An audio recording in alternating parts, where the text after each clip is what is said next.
Hello, good evening. Welcome to my wannabe TED Talk happening here in my bed. So we're calling it a bed talk, and it will probably be the one and only of these that ever hits YouTube. So eat it up. Um, so I'm doing this video for a class that I'm in. I'm in my last semester of my undergrad, and the class is called Weight of a Nation. And it's been really interesting. And for a final project, we have to do like a creative project, and it's a really open-ended um, project. You can literally do it on anything. So um, mine is on gossip. So this video is going to be discussing gossip today. I was inspired to uh, research this topic because of some recent uh, or not so recent, just some events that have unfolded in a friend's life over the last 8 months that have been really, it's been fascinating um, to watch um, just some things unravel in their life um, due to gossip and due to rumors and due to misinformation. It's been really unfortunate.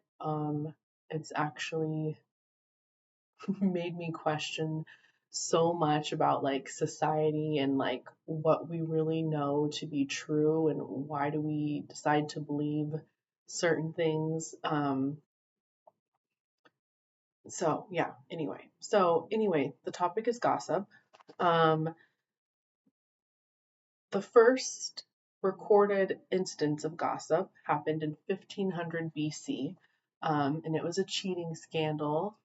Surprise, surprise, that seems to be what a lot of negative uh, gossip is. Um, but yeah, I guess a married woman in Mesopotamia was fooling around with some sort of general or political figure at the time, and it was on these cuneiform tablets that this had happened, um, you know, thousands of years ago. So gossip is nothing new. It likely, since that is the first recorded instance of it,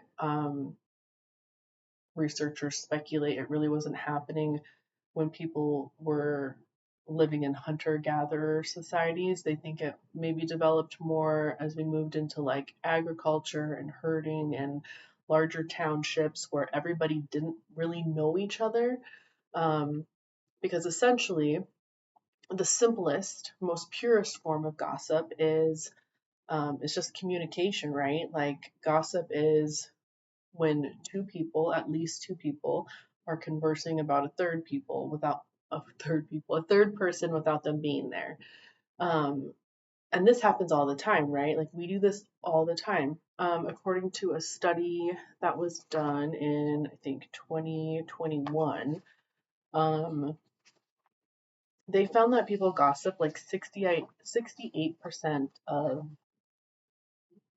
their day. Like any communication that happens in their day, 68% of it is uh, gossip related, where you are engaging in conversation with another individual about another individual who is not there. Um, and I think they said 35% of that is negative gossip. So negative gossip definitely dominates what people are talking about, and then positive gossip, and then neutral gossip. Um, so this leads us into like the functions of gossip, right? Gossip essentially is a form of kind of like social control. Uh, in order for society to function, you need cooperation. And they've done a lot of studies on this where they kind of put people in these games, and if you are known to be selfish, or if you're known to not cooperate, or if you're known to lie, um, you will kind of be like ostracized by the group. Um, so it's a way of saying, hey, like this behavior is unacceptable, this behavior is acceptable, and just kind of keeping like social norms in place. Um, let's see. So that's like one function of it, cooperation. And along with that, you have reputation, right? So if you're cooperating and behaving as you should, you'll have your reputation will be maintained. Whereas if you are exerting, antisocial behaviors, misbehaving, doing things that are unacceptable, you're going to be talked about in a negative way, and you're going to be like exiled from the group or punished within the group.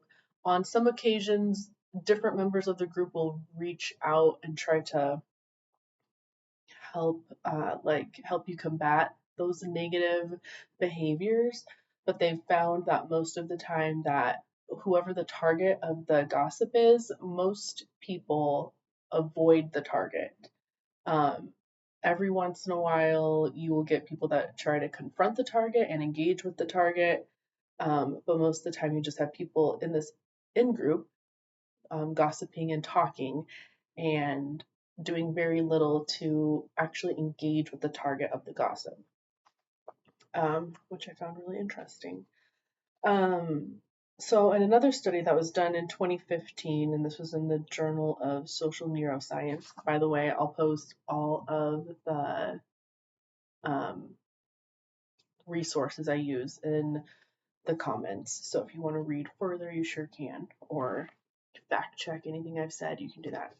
But anyway, in this study, um, they presented people with different pieces of gossip. Some of it was neutral, some of it was had to do with celebrities, some of it was about their friends, and some of it was about like the participants themselves.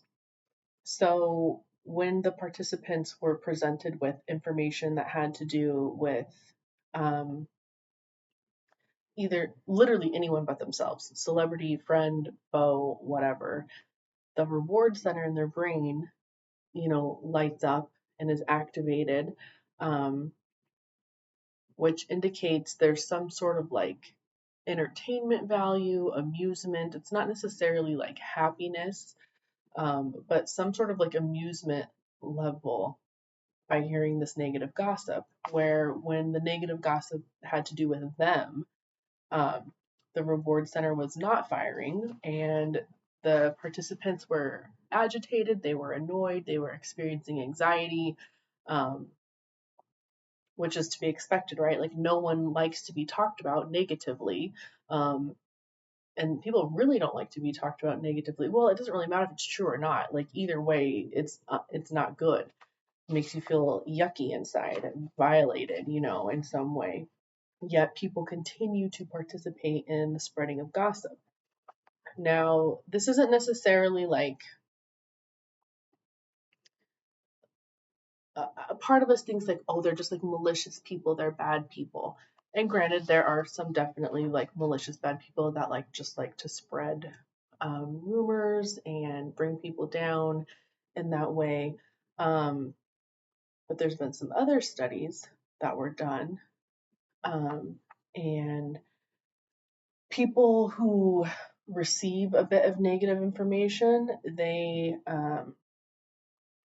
and it's not necessarily about themselves, it could be about anyone, but if it's like a negative piece of gossip, their heart rate rises, their blood pressure rises, like they become aroused and they need to like shut down that state of arousal. And the best, easiest way to do that is to share that information.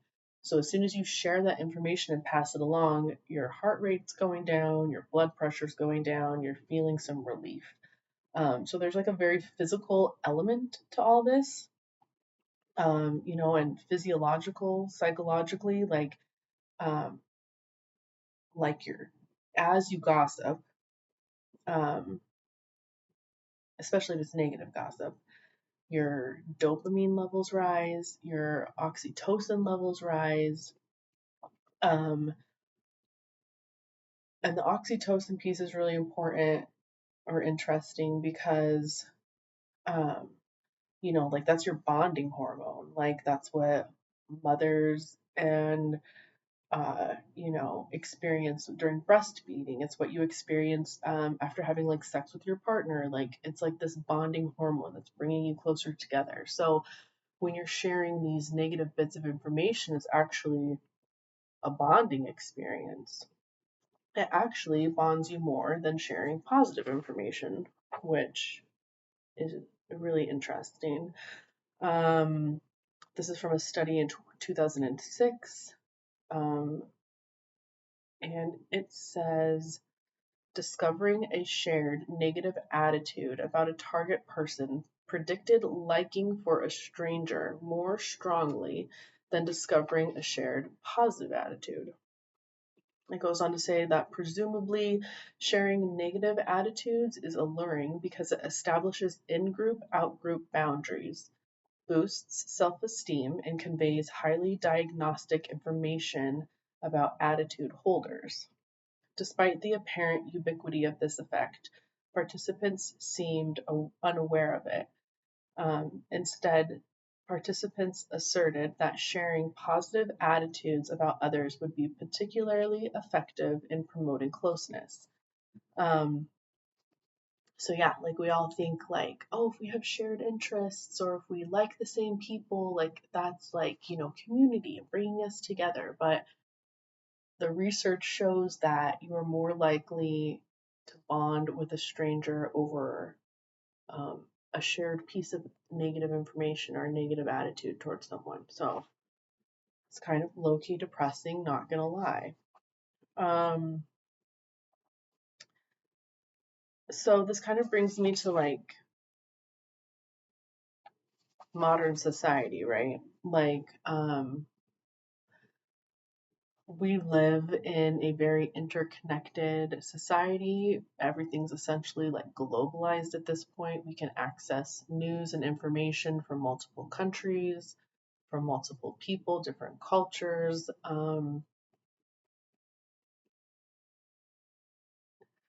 And at the same time, we're also like more susceptible to disinformation than ever before. Um, there was a study, so many studies. Um, this was a German study done in 2023, but it talks about, and this study had to do more with disinformation and how it spreads online, not necessarily like gossip, not really information about a particular person, but just it could be just any sort of rumor. And it states falsehood spreads significantly farther, faster, deeper, and more broadly than the truth in all categories of information, and the effects are more pronounced for false political news than for false news about terrorism, natural disasters, science, urban legends, or financial information. Um, you know, and the world, or America anyway, the United States definitely seems very polarized politically. It's definitely, it's a topic a lot of people don't want to talk about, they don't want to dive into, um, or it's a topic people really want to throw themselves into. Um, and we live in an age now where it's like we're totally fighting over pieces of information that like aren't even true. And then like how do we even decide if they're true? Like how willing are we to fact check? Um, how willing are journalists and other news sources willing to fact check? Um, what is our civil responsibility um, as voting citizens to really be sure that the information that we are sharing is indeed factual. And so this is on a small scale, right? Like your water cooler scale, your gossip scale, like whatever, Christy from the end of the block and what she's doing on the weekend, all the way to like what our political leaders are or are not doing on a federal level, a state level, a community level. Um, which kind of brings me back to my inspiration for all this. Um, the individual who was uh, they were in a leadership position in my community, and they no longer are. And there was a very uh, it, it was just fascinating to watch. It wasn't nice at all. It was awful. But it blew my mind how so much disinformation and so many rumors and just um, how a narrative really began to develop surrounding this individual that was just like pretty far from the truth. Like, yeah, there was like little, maybe like a little sprinkle of truth in there, but it had really gone to another level. Um, and I think this individual at the time um, really decided not to engage with a lot of these people because what they were saying was like so ludicrous. I think he thought that if he just ignored it, like it would figure itself out. And it absolutely didn't. Like he's no longer in that leadership position and is still really grappling with people being pretty vicious online, different forms of harassment. Like it's been insane. Um, so it led me, so thinking about that on this next study, which was done in 2015, and it's about combating uh, false information. Like, how does that work? And this is like a really long piece, but I will read it to you. So it says a number of studies have shown rumor criticisms and rebuttals decrease the belief in rumors and eliminate reliance on misinformation to a degree. However, some studies in psychology also found that when these rebuttals and retractions are presented in a temporally and contextually disjointed format, they provide to be ineffective and didn't have the intended effect of eliminating reliance on misinformation carried by a rumor. The persistent reliance on this misinformation, even when later people are presented with a correction or retraction, has been labeled as the continued influence effect. So remember that. Like, you have some misinformation, you've already drawn your conclusions, and then later on you're presented with um, clearer clearer information that contradicts the earlier information. Your brain goes into this continued influence effect, and you just like keep believing the old information. It's like your brain cannot switch over. Um, So they propose that people essentially build mental models of information, and when no alternative information exists, that's the key.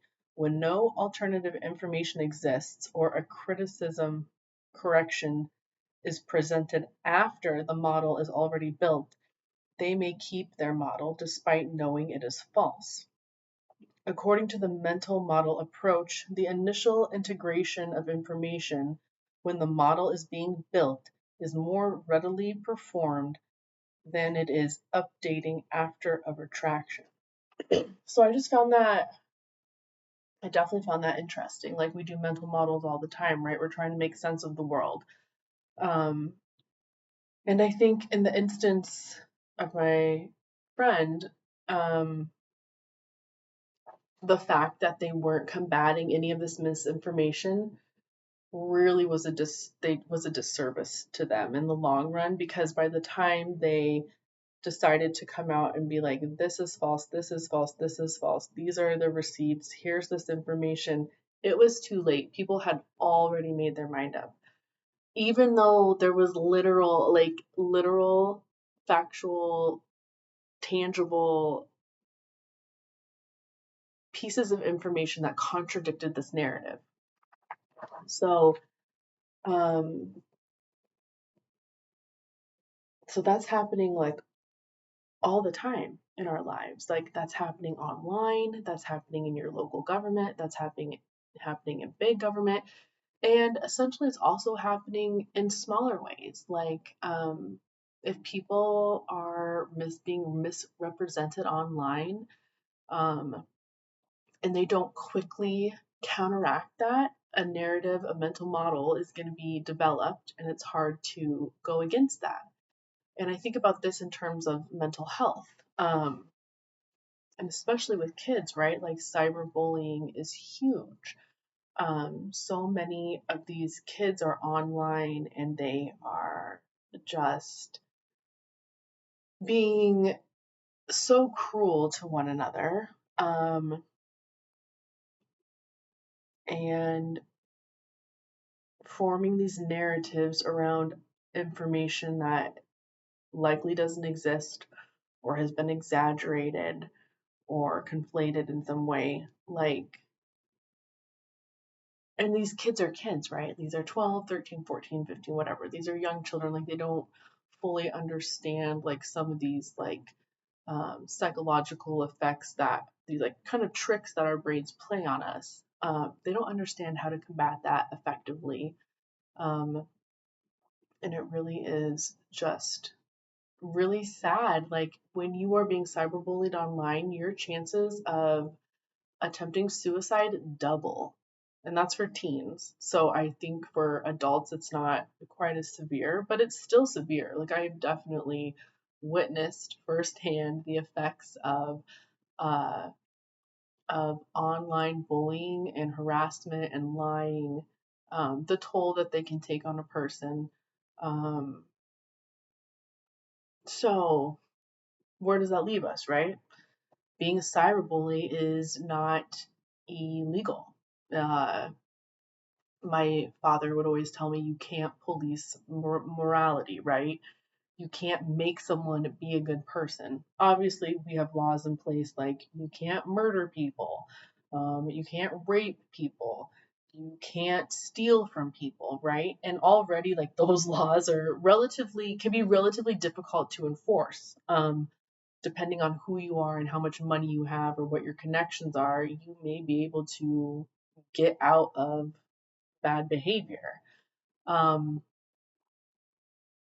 so when there's no laws in place, when there's no laws that protect people online, whether it's from gossip and cyberbullying and on a smaller scale, or if it's um, the distribution of misinformation that happens constantly throughout the day, whether you're on Facebook or TikTok or Instagram or Twitter, X, whatever it's called. Um, like, how do we function appropriately in society when we are constantly combating misinformation? Um, I would like to say I have the answer, but I don't. But I do just want to raise the question. So, that's the end of my video. However, I would appreciate it if um, you have any feedback to post in the comments. I'm just curious about what your experience has been with gossip in your own life, whether you've been a victim of negative gossip, if you've participated in the spreading of negative gossip, maybe why you did that. Was it for that dopamine hit? Was it because you were being malicious? Was it that arousal piece? You just had to get that energy out. Or what are your thoughts on misinformation and how quickly it spreads, whether that's a piece of gossip about someone in your life, or if it's on a bigger scale that has to do with a celebrity, a political figure, not even a political figure, a political movement, or things that are going on in our world, or we are led to think are going on. What kind of laws should exist? Like, how should legislature change to protect us from harm? Because there really is so much harm going on. There's just so much harm going on a micro level and a macro level. So anyway, that's my bed talk, and I would appreciate any feedback in the comments, and thanks for watching.